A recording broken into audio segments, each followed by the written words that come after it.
তো বলো বন্ধুরা, তোমরা সবাই কেমন আছো? আমাদের পাড়াতে 10 দিনব্যাপী মহা নামযজ্ঞ এবং নীলাযজ্ঞ অনুষ্ঠান শুরু হবে 1 থেকে 10 জানুয়ারি অবধি। তো তার আগে 31শে ডিসেম্বর আমাদের অধিবাস যাত্রা রয়েছে।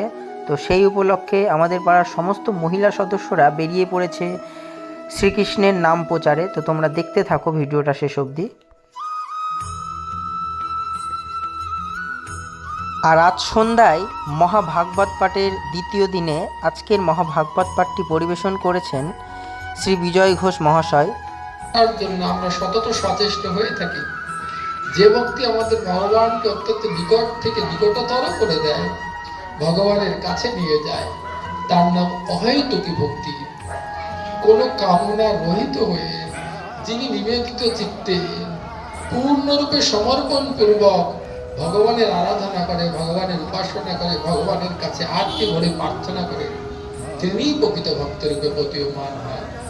এই জন্য ভগবানের নাম করতে হলে মানে সরল, বিমল, নির্মল অন্তঃকরণে নাম করতে হবে। যে নাম আপনাকে ভগবানের অত্যন্ত নিকট করবে। ভগবান কোনো কিছুর জন্য চিন্তা করেন না, ভগবান দেবে, কিন্তু তার